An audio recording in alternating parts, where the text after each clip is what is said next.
प्रेम से बोलिए जय श्री हरि।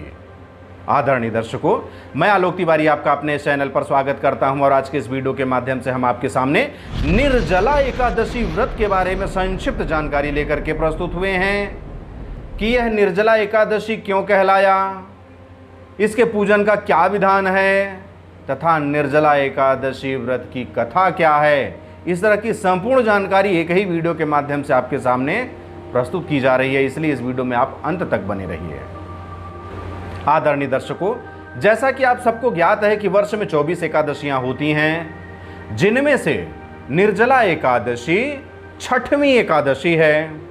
ज्येष्ठ महीने के शुक्ल पक्ष की एकादशी को निर्जला एकादशी के नाम से जाना जाता है और वर्ष में जो 24 एकादशियां होती हैं उनमें से निर्जला एकादशी को विशिष्ट स्थान प्राप्त है, इसे विशिष्ट माना गया है। इसे भीमसेनी एकादशी भी कहा जाता है क्योंकि महर्षि वेदव्यास के अनुसार पर पांडुपुत्र भीमसेन ने इस एकादशी का व्रत पालन किया था। महत्व: ऐसी मान्यता है कि अकेले निर्जला एकादशी का व्रत रख लेने मात्र से ही वर्ष के 24 एकादशियों का पुण्य लाभ एक साथ प्राप्त हो जाता है। इस व्रत में एकादशी के सूर्योदय से लेकर के द्वादशी के सूर्योदय तक जल भी ग्रहण नहीं किया जाता है, इसलिए इस एकादशी का नाम निर्जला एकादशी पड़ा। निर्जला एकादशी के दिन अन्न जल त्याग कर भगवान श्री हरि विष्णु की आराधना की जाती है। इस व्रत के पुण्य प्रभाव से मनुष्य दीर्घायु होते हैं और अंत में उन्हें मोक्ष की प्राप्ति होती है। जो श्रद्धालु वर्ष भर की समस्त एकादशियों का व्रत नहीं रख पाते हैं, उन्हें निर्जला एकादशी का व्रत अवश्य रखना चाहिए। निर्जला एकादशी का उपवास रखते हुए भगवान श्री हरि विष्णु की पूजा अवश्य करनी चाहिए, क्योंकि इस व्रत को रखने से अन्य सभी एकादशियों के बराबर पुण्य लाभ एक साथ प्राप्त हो जाता है। निर्जला एकादशी का व्रत रखने से अन्य एकादशियों पर अन्न ग्रहण के दोष से भी मुक्ति प्राप्त हो जाती है। यदि आप अन्य एकादशियों में भोजन कर ले रहे हैं, अन्न ग्रहण कर ले रहे हैं, लेकिन निर्जला एकादशी के दिन आप निराहार रह करके बिना जल ग्रहण किए व्रत रख लेते हैं, तो बाकी 23 एकादशियों में अन्न ग्रहण करने का दोष समाप्त हो जाता है। श्रद्धा पूर्वक जो इस पवित्र एकादशी का व्रत करता है वह समस्त पापों से मुक्त होकर अविनाशी पद प्राप्त करता है।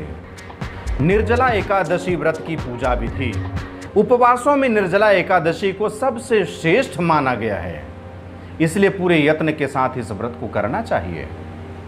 निर्जला एकादशी व्रत करने वाले मनुष्य को दशमी से ही ब्रह्मचर्य धर्म का पालन करना चाहिए। इस व्रत में एकादशी के सूर्योदय से लेकर द्वादशी के सूर्योदय तक जल और भोजन ग्रहण नहीं किया जाता है। एकादशी के दिन ब्रह्म मुहूर्त में अर्थात सूर्योदय काल में स्नान आदि से निवृत्त होकर व्रत का संकल्प करना चाहिए। इसके बाद भगवान श्री हरि विष्णु की विधि विधान से पूजन करके भक्ति भाव से निर्जला एकादशी व्रत की कथा का पाठ करें। यदि पाठ नहीं कर पाते हैं तो सुने। इसके बाद आरती करें। पूजन में तुलसी, चंदन, गंगा जल और फल का प्रसाद अवश्य अर्पित करें। इसके पश्चात भगवान श्री हरि विष्णु का ध्यान करते हुए ओम नमो भगवते वासुदेवाय नमः मंत्र का यथा संभव जाप करें। यदि संभव हो सके तो तुलसी की माला से 108 बार अर्थात एक माला अवश्य जाप करें। उसके बाद भगवान श्री हरि विष्णु का नाम जपते हुए कीर्तन करते हुए पूरी रात जागरण करना चाहिए। व्रती को ध्यान रखना चाहिए कि गलती से भी स्नान व आचमन के अलावा जल ग्रहण ना हो, और आचमन भी नाम मात्र का। भाई पूजन कर रहे हैं तो आचमन तो लेना पड़ेगा, वह जल ग्रहण करना नहीं कहलाता है।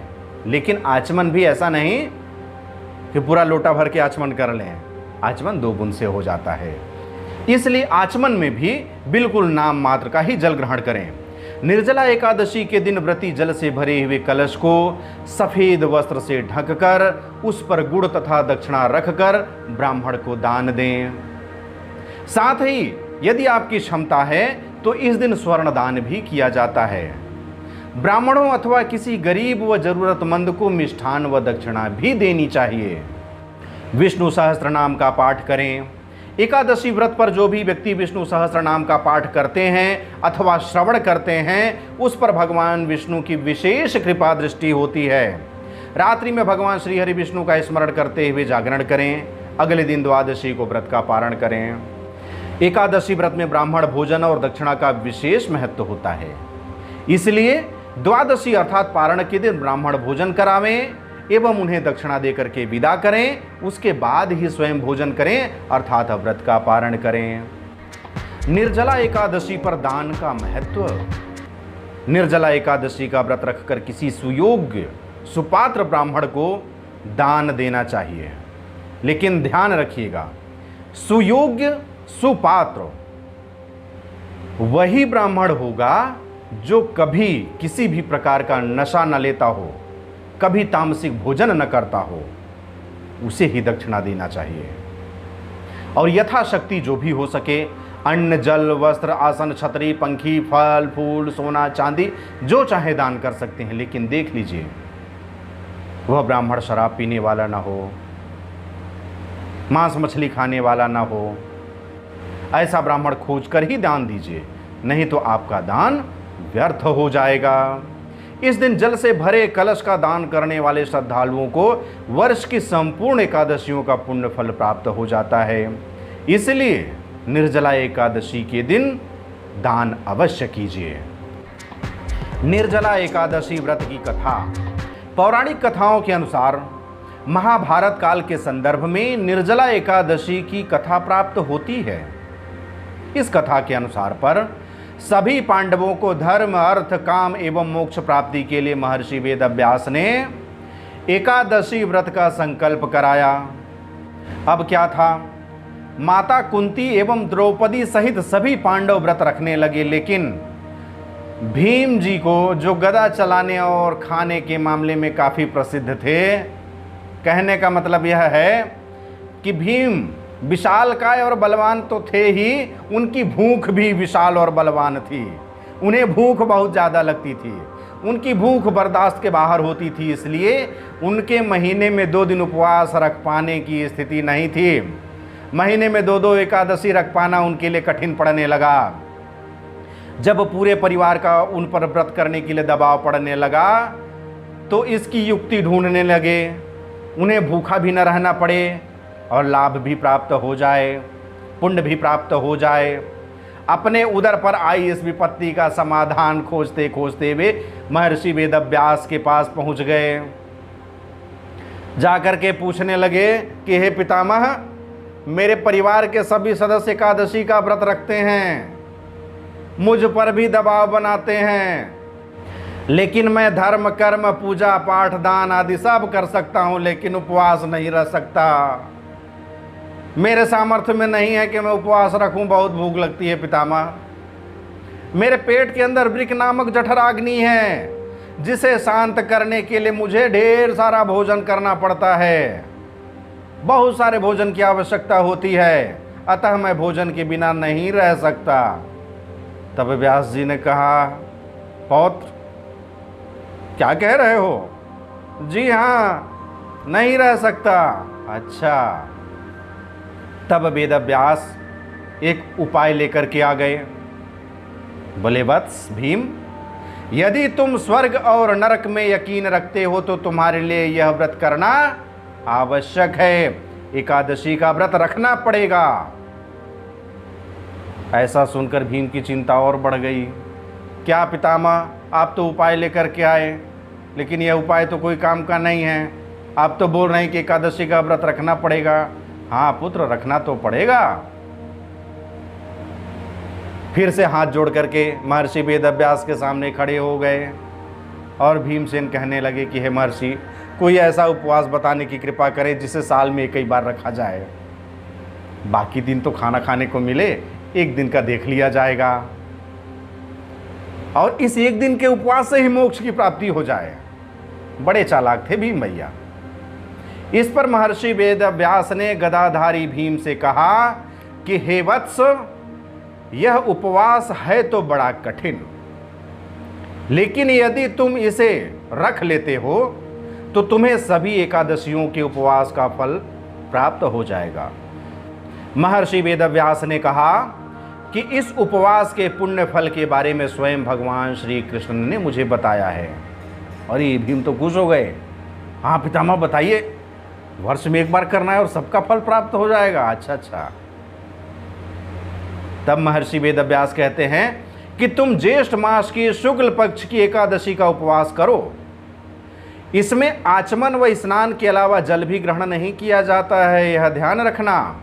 अतः एकादशी की तिथि पर निर्जला उपवास रखकर भगवान केशव अर्थात श्री हरि की पूजा करना और अगले दिन स्नान आदि करके ब्राह्मणों को दान दक्षिणा दे करके भोजन करवाना।